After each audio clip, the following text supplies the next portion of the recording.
ሰላም ጤና ይስጥልኝ የቻናላችን ቤተሰቦች እንደምን አላችሁ? ሰሞኑን በሀገራችን ኢኮኖሚ እንቅስቃሴ ውስጥ ትልቁ የመነጋገሪያ አጀንዳ የዶላር ምንዛሪ መውረድና መረጋጋት ነው። ብዙዎቻችሁ በውስጥ መስመርም ሆነ በአካል ስትጠይቁን የነበረው አንድ ወሳኝ ጥያቄ እርሱም በአብዛኛው ለመሆኑ ዶላር ወረደ ማለት የምንከፍለው ግብር ይቀንሳል ማለት ነው ወይ የሚል ነው። ዛሬ እንደ አንድ የንግድ ሂሳብ አማካሪ ይህን ጉዳይ ከኢትዮጵያ ንግድ ሕግ ከታክስ አዋጆቻችንና ከገበያው ተጨባጭ ሁኔታ ጋር በዝርዝር እንፈትሻለን። እስከ ቪዲዮ መጨረሻ አብራችሁ ብትቆዩ የዶላር መውረድ በኪሳችሁ ላይ ያለውን ቀጥተኛ ተጽዕኖ እና በቁጥርም ቢሆን አስልታችሁ እንድታውቁ የሚያስችል እውቀት ትቀስማላችሁ ብለን እናምናለን። አምደ ሚካኤል ነኝ። ሳትረሱ ለዚህ ቻናል አዲስ የሆናችሁ ሰብስክራይብ በማድረግ የቢዝነስ ቤተሰቦቻችሁን ተቀላቀሉ። አሁን ቀጥታ ወደ ዝርዝሩ እንለፍ። አንደኛ፣ ዶላር የዋጋ ግሽበትና የንግድ ሕግ መንፈስ። በመጀመሪያ ደረጃ ዶላር ወረደ ስንል ምን ማለታችን እንደሆነ እንረዳ። በኢትዮጵያ የንግድ ሕግ ወይም ኮሜርሻል ኮድ ኦፍ ኢትዮጵያ መሰረት ማንኛውም ነጋዴ ተግባሩን በታማኝነት በሙያዊ ብቃት ማከናወን ይኖርበታል። የዶላር ምንዛሪ መውረድ ማለት አንድ ነጋዴ ከውጭ ሀገር ዕቃ ለማስገባት የሚከፍለው የብር መጠን ቀነሰ ማለት ነው። ይህ ደግሞ ከዋጋ ግሽበት ወይም ኢንፍሌሽን ጋር ቀጥተኛ ግንኙነት አለው። የዋጋ ግሽበት የሚከሰተው ብዙ ብር ጥቂት ዕቃዎችን ለማግኘት ሲሮጥ ወይም የብር የመግዛት አቅም ሲዳከም። ዶላር ሲረክስ የውጭ ዕቃዎችን በዝቅተኛ የብር መጠን ማግኘት ይቻላል። እዚህ ጋር ግን አንድ ትልቅ ስህተት ይፈጠራል። ዶላር ዛሬ ስለወረደ ነገ ጠዋት ሱቅ ያለው ዕቃ ዋጋ ይቀንሳል ብሎ ማሰብ ግን ትልቅ ስህተት ነው። ለምን ቢባል ምክንያቱም ሱቅ ያለው ዕቃ የገባው ከወራት በፊት በነበረው የውድ ምንዛሪ ዋጋ ሊሆን ስለሚችል ነው። የንግድ ሕጋችን ነጋዴው ምክንያታዊ ትርፍ ወይም ሪዝነብል ማርጅን እንዲያገኝ ይፈቅዳል። ነገር ግን የገበያ መዛባትን መፍጠር በሕግ ያስጠይቃል። ሁለተኛ፣ በኢምፖርት ንግድና በጉምሩክ በኩል ያለው ምስጢር ምንድን ነው? ወደ ኢምፖርት ስንመጣ ጉዳዩ ይበልጥ ግልጽ ይሆናል። ማንኛውንም ዕቃ ወደ ሀገር ሲገባ የጉምሩክ ቀረጥና ታክስ የሚታሰበው በወቅቱ ባለው የምንዛሪ ተመን ነው። የኢትዮጵያ ጉምሩክ ባለስልጣን ዕቃው በደረሰበት ቀን ያለውን የብሔራዊ ባንክ ምንዛሪ ተጠቅሞ ነው ወይም ሲአይኤፍ ቫልዩ ወይም ካስተም ኢንሹራንስ ቫልዩ ወይ በአማርኛው የዕቃው ዋጋ ሲደመር መድን ሲደመር ጭነት የሚመነዝረው። እዚህ ጋር ነው እንግዲህ ግብር ይቀንሳል ወይ ለሚለው ጥያቄ የመጀመሪያው አዎ የምናገኘው። ዶላር ሲወርድ ለቀረጥ መነሻ የሚሆነው የብር ዋጋ ወይም የብር መጠን ዝቅ ይላል። ለምሳሌ ቀድሞ 120 ብር ምንዛሬ በ1 ሚሊዮን ብር ግብር ይከፈልበት የነበረ ዕቃ ምንዛሬው በ110 ቢወርድ የሚከፈለው ግብር በከፍተኛ መጠን ይቀንሳል። ይህ ማለት ነጋዴው ዕቃውን መጋዘኑን ለማድረስ የሚያወጣው ወጪ ወይም ኮስት ኦፍ ጉድ ሶልድ ቀነሰ ማለት ነው። ወጪ ሲቀንስ ደግሞ በንግድ ሕጉ መሰረት ነጋዴው ዋጋውን ማስተካከል ይኖርበታል። እስኪ በግብር ስሌት ተግባር እንመልከት። አሁን ደግሞ በቁጥርና በሁለት ተነጻጻሪ ምሳሌዎች እንየው። የሂሳብ አማካሪዎች እንደመሆናችን መጠንም በማስረጃ መልክ በሚታይ ቁጥር ላይ ማስረዳትን እንመርጣለን። አንድ አስመጪ $10,000 የሚያወጣ ማሽነሪ ከውጭ ያስመጣ እንበል።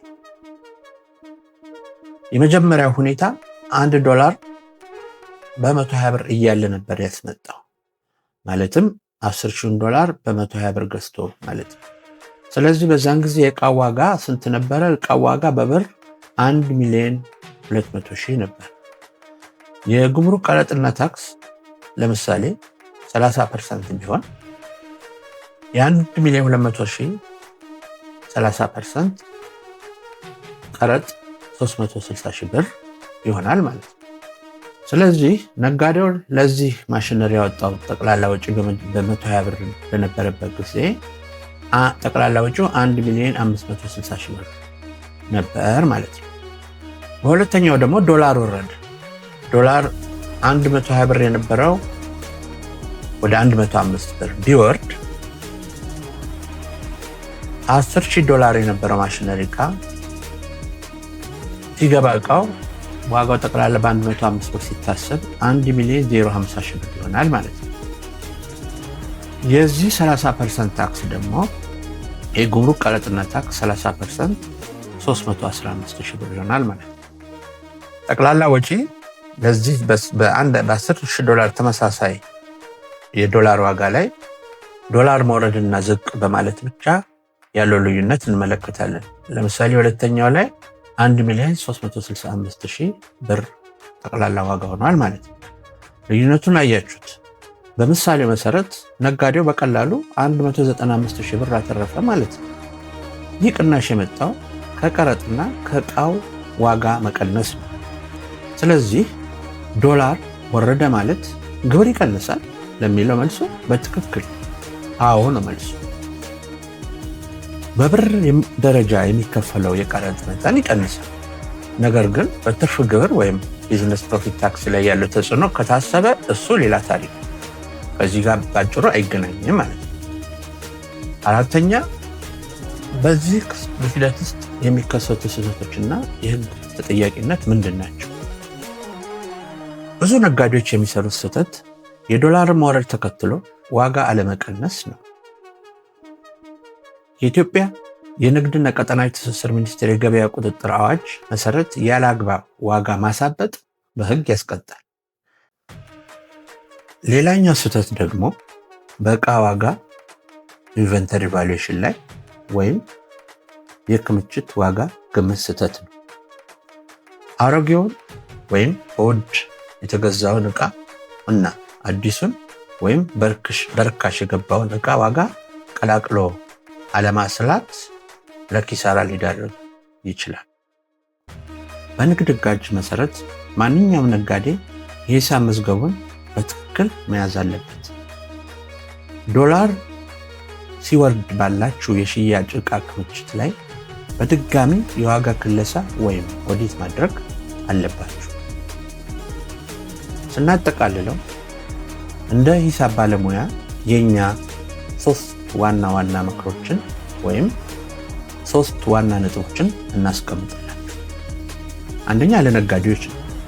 ነጋዴዎች ዶላር ሲወርድ ወጪያችሁ ስለሚቀንስ ዋጋችሁን ዝቅ አድርጉ። ይህ ለተወዳዳሪነታችሁ ወሳኝ ነው።